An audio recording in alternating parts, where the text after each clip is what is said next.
সন্তানের শরীরে সূচ ফোটার কি যে কষ্ট, সেটা শুধু একটা বাবা মাই বুঝতে পারে। একটা ছোট বাচ্চাকে সিরিঞ্জ পিটিয়ে যখন 4টি রক্ত নেওয়া হয়, সেই বাচ্চাটার কান্না দেখে বাবা মা কখনোই চুপ থাকতে পারে না। অনেক কষ্ট লাগে। এই কষ্টটা যারা বাবা মা হয়নি তারা কখনোই বুঝবে না। আমার বাবুটা কয়েকদিন থেকে অসুস্থ, তো ওর কিছু সমস্যা আছে। এই জন্য আমরা কিছু টেস্ট করাই, এবং টেস্ট করার পরে অনেক আগে থেকেই সমস্যাটা, জন্মের পর থেকেই বলা যায় যে জন্মগত একটা প্রবলেম। এই প্রবলেমটার জন্য ওকে সার্জারি করতে হবে, এটা আমরা অনেক আগে থেকেই জানি এবং মন থেকে স্থির করে রাখছিলাম। কিন্তু একটা দুইটা না, ওর টানা 3টা সার্জারি করতে হবে। আমি এই সমস্যাগুলোর কথা কখনো পাবলিকলি বলতে চাইনি, কিন্তু এখন বলতে হচ্ছে। অনেকে হয়তো জানে না যে আমাদের ভিতরে কি চলে, আমরা কত এই বিষয়টা নিয়ে কতটা কষ্টে থাকি, কতটা খারাপ লাগা আমাদের মধ্যে, সেটা কেউ কখনো বুঝবে না। যাই হোক, বাবুকে আমরা টেস্টগুলো করাই। ওর এখন যেহেতু 5 বছর বয়স হয়ে গেছে, এখন ওর প্রবলেমও অনেক বেশি হচ্ছে। তো এখন ওকে সার্জারিটা করে, মানে প্রথম সার্জারিটা যত দ্রুত সম্ভব করে ফেলাই ভালো হবে। তো কয়েকদিন আগে আমরা টেস্টগুলো করাই এবং গতকালকে রিপোর্ট নিতে গিয়ে অনেক ভিড় হয় ওখানে। রিপোর্ট নিয়ে আমরা ডাক্তার দেখাই। ডাক্তারের চেম্বারে প্রায় 3 ঘন্টার মতো বসে থাকতে হয়েছে।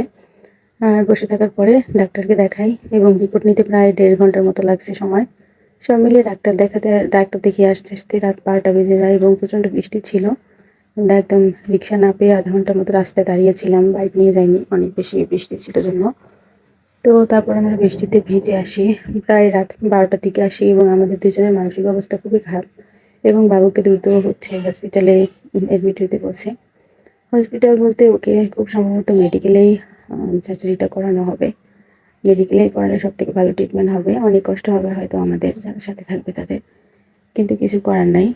তো এই বিষয়টা নিয়ে কয়েকদিন থেকে অনেক বেশি আপসেট এবং কি বলবো, আমি এখনো ঠিকমতো স্বাভাবিকভাবে কথাই বলতে পারতেছি না। কিন্তু আমাকে অনেকে ফোন দিয়ে পায়নি, তারা হয়তো ভাবে যে ফোন রিসিভ করি না, কিন্তু আসলে মানসিক দিক থেকে এত খারাপ অবস্থার মধ্যে আছি যে কথা বলার মতো অবস্থাতেই নাই। আর আমার বাবুর জন্য সবাই দোয়া করবেন। ওর যেন প্রথম সার্জারিটা ভালোই হয়ে যায়।